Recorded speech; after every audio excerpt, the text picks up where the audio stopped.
Okay.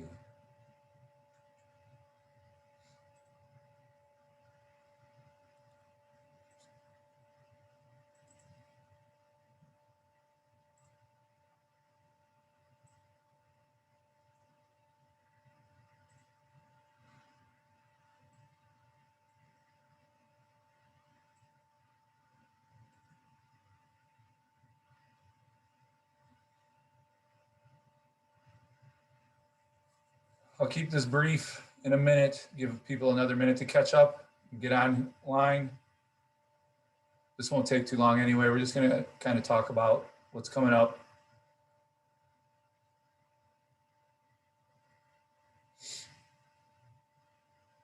Let's see.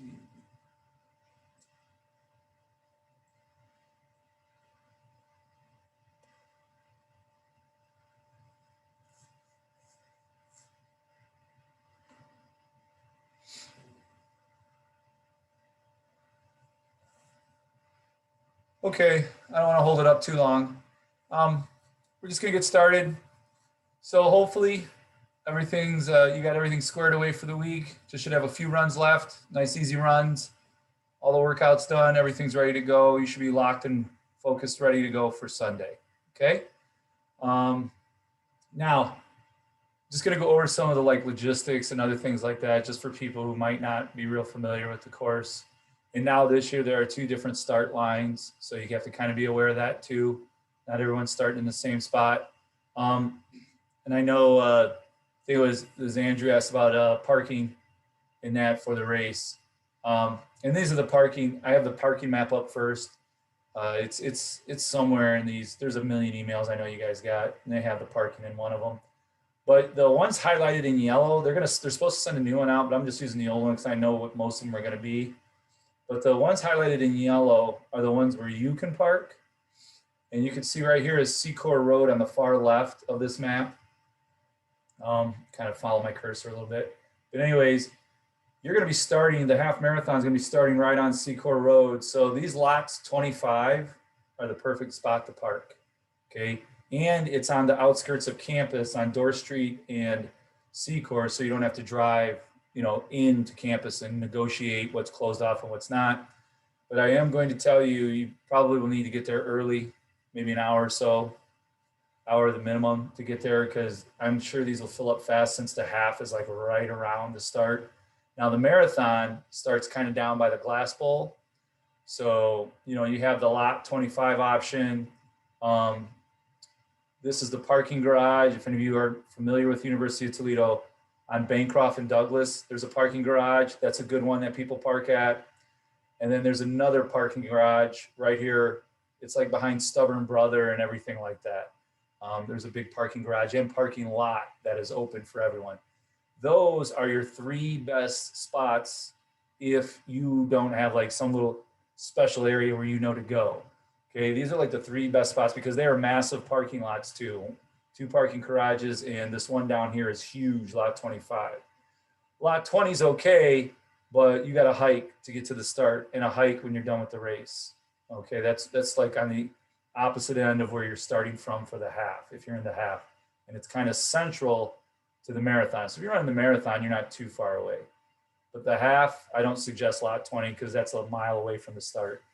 You just got to warm up to the start, I would. Okay. Yeah, don't try to get anywhere in campus. You're going to have everything shut down, and pay attention to all the road closures. They'll be shutting down roads about an hour before the race, certain roads. So that's why I kind of say give yourself at least an hour time. So you're not too far, out of it. Okay.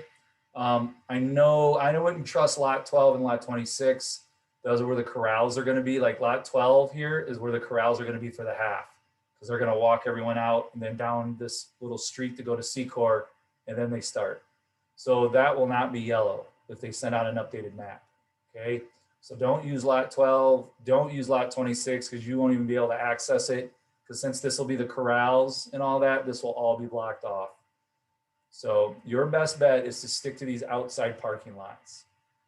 Lot 25, the parking garage here, and then lot 13, you can get in from Bancroft. If you come through like Honors Drive, these little roads here, you can see that come into lot 13. So that's how I would approach it. That's the easiest way to do it. Now, if you have friends that live around in neighborhoods, that's even better. Get yourself out of the way. So just kind of give you a warning, but give yourself about an hour. I mean, it's better to be there early and not stress about it and just kind of sit and chill in your car for a little bit if it's cold out, than to be scrambling and trying to find a spot and getting stressed out before the biggest race you've been training for the last 16 weeks. Okay. So, I'd rather sit for 20 minutes than be driving around looking for a spot for 20 minutes and worried about my warm up and that. So that's always better than late, obviously. Okay. So questions on the parking there? Any issues? And then have something to add there?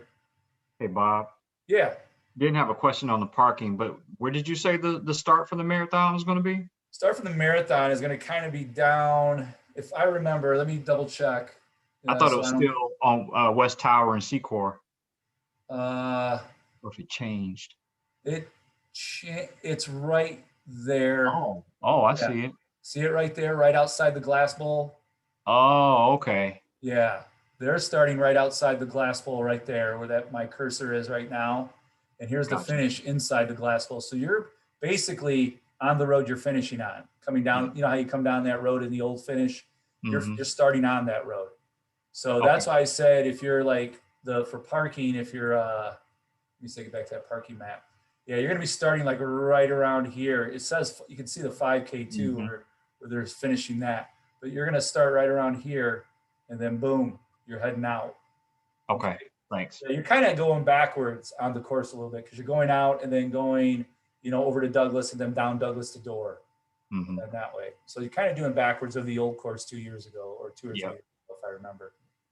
Okay. Yeah. Just remember that 2 different starts. The half will be over at West Tower and Secor, but the full is going to be by the glass bowl there, as you can see. Okay. So that's why I said the full, you have a little bit more options because it's kind of in the middle of campus and all of these are around it. So you got more options with the full.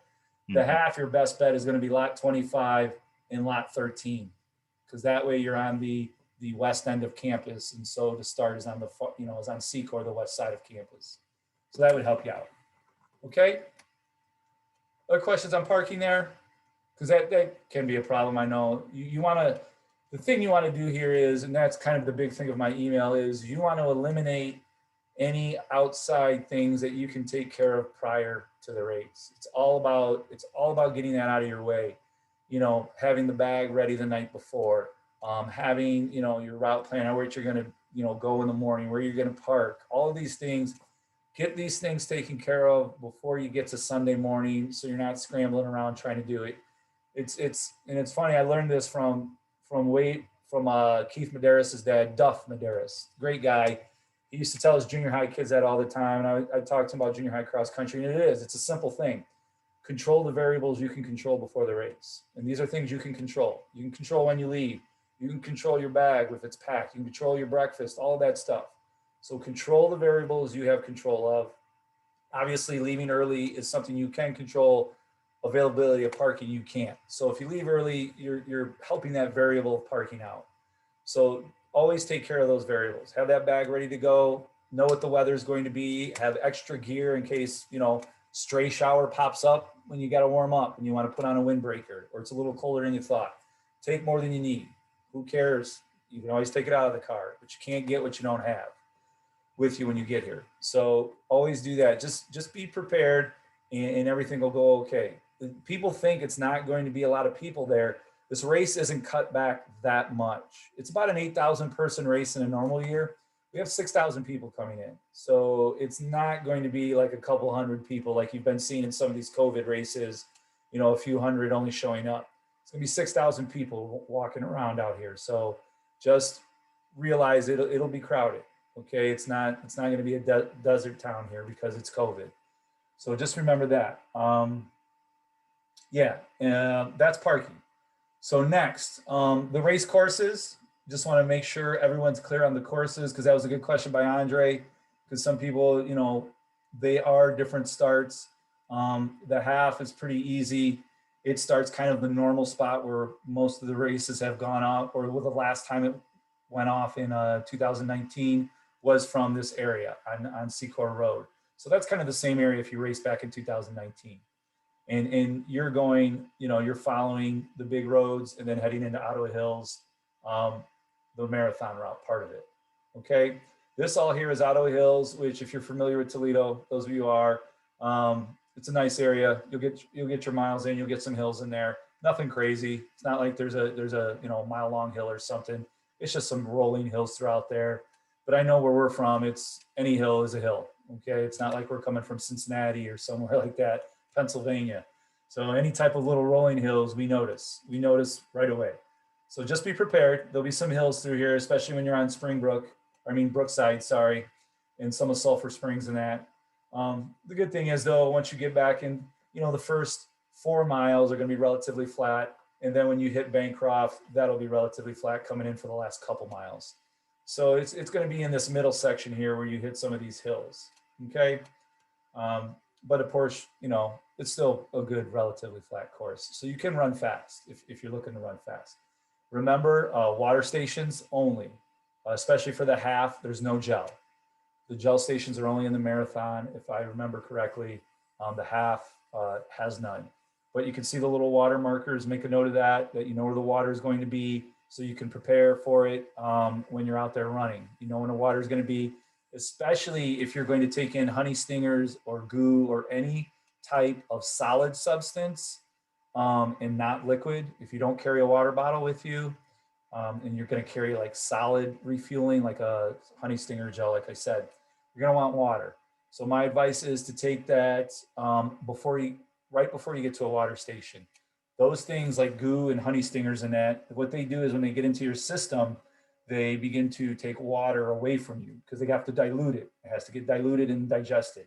So then water that you use is being used to break that down.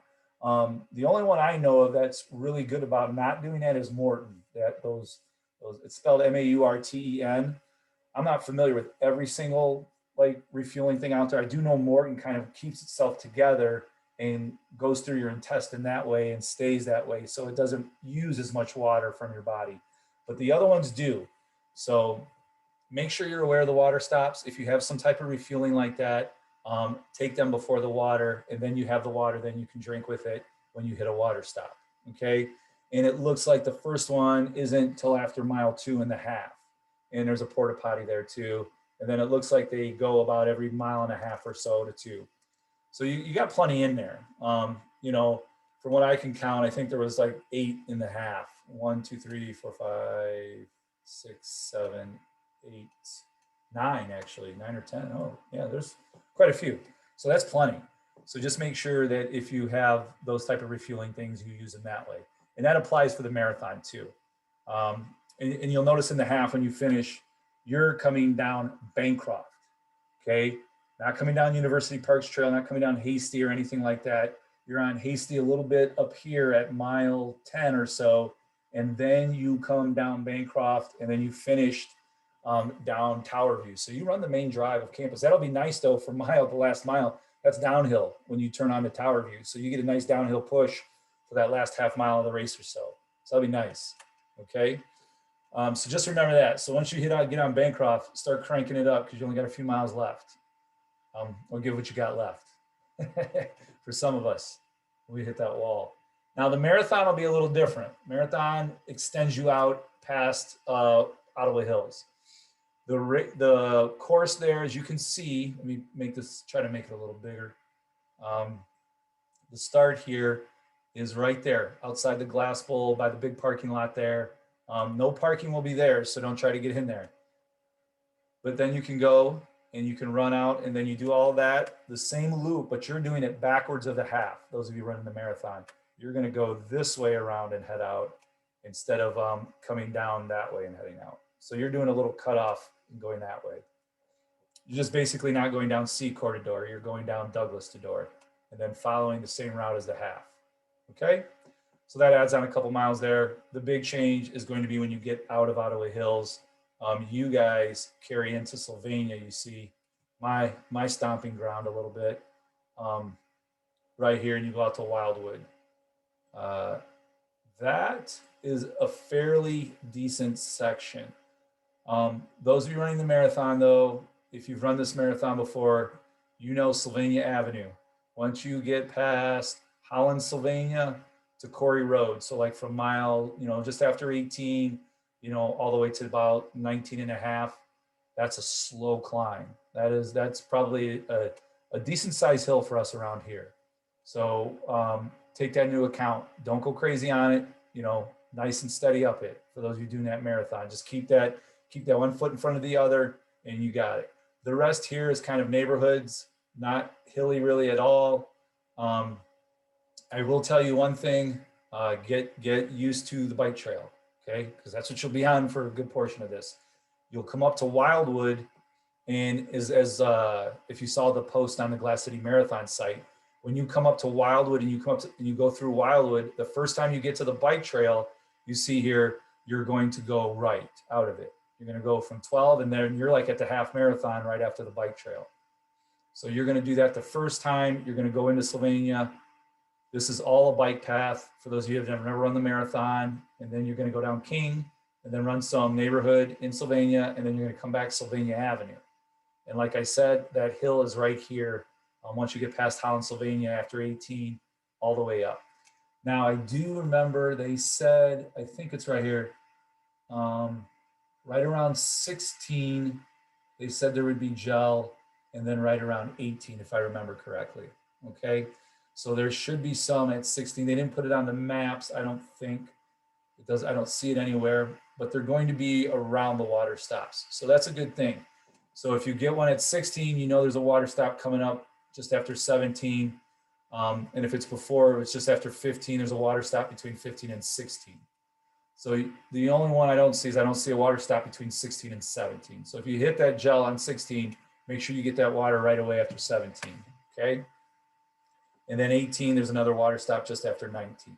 So make sure you hit that water stop too. Basically, you should be hitting water as much as you can in the marathon because that's a lot different. You're going to burn through water, and it's going to be hard to stay hydrated.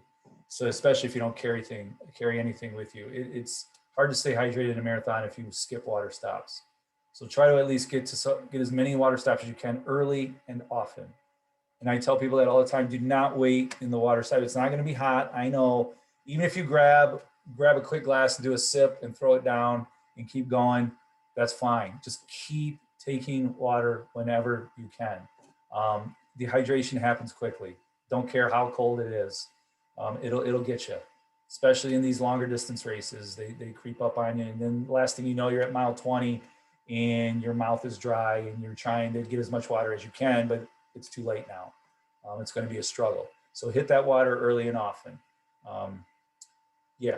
So I'm a reminder. I know most of you already know that. Just want to make sure I remind everyone. You guys, though, are finishing on University Parks Trail. You're not coming down Bancroft. Okay. So once you go left on Wildwood, the second time you go left, remember, those of you that run the marathon, this is the long haul right here. This is a bike path. It's a straight bike path. It's flat. It's not going to be big crowds out there. There's not going to be honking cars. There's not going to be a lot of people because it is a bike path where there's not a lot of access to it. So it's going to be a mental grind for you. Okay. That's where you got to buckle down. That's where you got to be mentally tough, and you got to go 1 mile at a time, mile 21 to mile 22, mile 22 to mile 23. You just got to keep talking yourself into 1 mile at a time, 1 mile at a time. Break the race down. That's how it makes it a little bit easier. Break it into chunks. And then as you can see, when you come in, you do the very similar finish where you come behind the Savage, you come behind Savage Hall and everything, and then you finish in the Glass Bowl. So that's the similar finish we do. I don't want to say normal finish because they tweak it every year, but it's pretty much very similar to what we normally do. Okay? Questions on the marathon course at all? No? We're good? We're good? Okay. So the day you're racing, we talked about parking, talked about the race itself, preparing for it. You read the email that tells you, make sure you relax, don't get too carried away with everything. It's going to be fine. This will be a good event. You've all trained hard. If you've done what you're supposed to do and you've followed the training and trusted everything we're doing, you're going to be fine. Okay. Now it's just a matter of keeping the nerves settled and getting to the race in one piece, which looks like everyone's doing that when I'm looking at your training tilts. Okay. For the people that, in this area. So I'm gonna throw it back to you. Any last minute questions, concerns, worries, anything like that that I can help you with or answer? Gary. Yeah, just an observation. Yeah. I've run that UT bike trail quite a bit, and for those that have, you might use your experience as far as noting those half-mile posts. Yep. The posts that they use, just to break it into smaller chunks. If you're familiar with that, then you may not feel like you're just on that long straightaway and searching for the mile markers. If you note the half-mile markers, it might help you as far as just taking it again, just that little bit at a time, get through that spot. Like I say, Absolutely. Absolutely. That is a great thing to say. And like Gary said, if those of you that run the bike path a lot, like back before there were Garmin's, I lived on the bike path for my tempo runs because it was every half mile. You could count on it. Boom, half mile, half mile, half mile. And I could hit my Ironman every time and get my splits that way. And we would even know how far off or how long one was, how short, little bit short one was. But it's a good idea to break them down in chunks. And you get one right after Central Avenue. So as soon as you turn left and you come down there, there is a half-mile post right after Central Avenue on University Parks Trail to there's the first one. And then you can kind of start looking for the next one, the next half mile. And that's what they do. They come up every half mile. And then there's one shortly after Richards, when you cross Richards Road down here. There's one right around mile 24, I bet. So there's another one. And then there's one right after Bancroft. And then there's like two in here. Okay. That's how well we know these. We've been on them so long. Go ahead, Gary. Yeah. Well, and one more thing that makes it a little easier to spot them is that they typically, I'm almost certain that they almost all have a garbage can, next to that post. Yeah. So it's a little easier to spot from a distance. You're not kind of looking for a short post. If you see something that, not only a short post like in the distance, but if it has like a green garbage can, that probably is for sure a post for the half-mile marker. Right. No, that's a good idea because the post can be a little hard to see till you start getting up on it. But no, that is a good point. But that'll help again. Once you get to that point where you're really having to focus because you are feeling that fatigue, it becomes a race of attrition at that time. And that's when you really want to break that race down. You don't want to get that into your mind of how much you still have to go. You want to think of, I just want to get through this next section here. Even if you have to see a big marker down the road, you see some sign, a stop sign down there, you're like, just get to the stop sign. Let's get to the stop sign and see how I feel then. There are times you are going to go through a race. You're going to feel terrible at times. You're going to feel good at times. You're going to feel that it's going to come back to you at times. So what you want to do is you want to keep waiting it out, working it out one little piece at a time, because you might feel like crap from mile 14 to 15 in the marathon, but then you work it out. You say, okay, let me get to 15 to 16. Let's get to that stop sign. And then you get there and you're like, all right, I'm feeling a little better. Then you can keep working through it. Same with the half. You're coming down mile 10 and you're like, oh my gosh, I got a 5K to go. How am I going to get this done? Don't think, break it down. Okay, well, let's not think of a 5K. Let's just try to get up to, the street sign up here that's way out in the distance and see how I feel then. And before you know it, you got a mile left and you're like, all right, I can do that. So breaking it down it's not as mentally taxing to take all that in and think about what you all have to do. Just focusing on those little segments make it much easier for you to concentrate than trying to concentrate thinking of that whole picture. Okay. But those are great points, valid points, and anything that helps you break the race down, like those half-mile markers on that Rails to Trails works. I could tell you that for sure. Okay. Thanks, Gary. Yep. Anything else anyone think of? That's good stuff. Any of you veterans that have been out here, you got some things to tell these new people. That's perfectly fine too. They can all use the help. We all use the help at this point. But other than that, it's just it becomes a waiting game now. Waiting game. Let the nerves settle. Again, go through last week and this week's email. Gives you some good things to do before the marathon. Prepares you for it. About carbo loading, all of that stuff. What you want to do. I know we talked about in the last Zoom meeting, but I also put it in the email. So the week 15 and 16 email have a lot of good things for the marathon if you need it. The music players, they the waiver says you're not allowed to have music players. I definitely know they don't want you having ones that aren't in your ears, or not in your ears, but are loud and disturbing others. I don't know for sure if they can't have you wear headphones. People wear headphones all the time. I can't say. If I said no, I would be wrong, because I see people wearing headphones in the race all the time. I mean, I'm sure it's discouraged just because you can't hear people around you, and if someone's coming up and runs into you, like I have the Trex Air that doesn't go in your ear, so I can hear still outside. So I'm sure they're more worried about closed headphones. You don't see traffic, because some of the roads will have some traffic on it and people around you, so they discourage it. Will you get in trouble if you wear them? No, no, you won't. People wear them all the time. I wouldn't worry about it. If you like running with music, I don't want to tell you no. There's no fee for parking in the garages. It's all free that weekend. So all of those lots will be free. So none of them will charge. Okay. But be very careful about the businesses like Stubborn Brother and those other places around there. If you park in there, they will tow you. Okay. They're pretty protective because they have to deal with UT students all year. So they're all over it if someone parks in one of their spots. So just make sure you park in a UT spot. One of the yellow highlighted ones on the map. What else? That's a good question. Thanks, Kaylee. Yeah, I got a question about I guess you call it the east garage.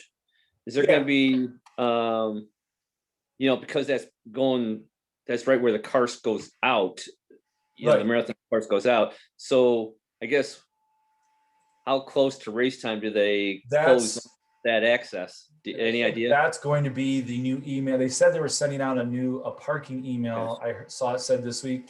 I got to imagine that's going to have that in there, because I haven't seen anything and I haven't heard anything yet on when it's closing down. I got to imagine that's going to be one of the last things they close down, because they got to let people get in here at least. So I would really think if you're there an hour before, you shouldn't have a problem with this parking garage up top. Pay attention to the emails. If I get the email too, I will forward it to everyone just to make sure everyone gets it from some type of email source a couple times, because I want people to not have to stress over things like this. So once I find out, I'll send it in an email too, just to make sure you get it. If somehow Run Sign Up sends it to your junk and you're not getting some of these emails, you'll at least get it from me. I'll try to send something out about parking to make sure that's more fleshed out for us, because yeah, that is a good point. That's what I'm worried about too, when they're going to close roads.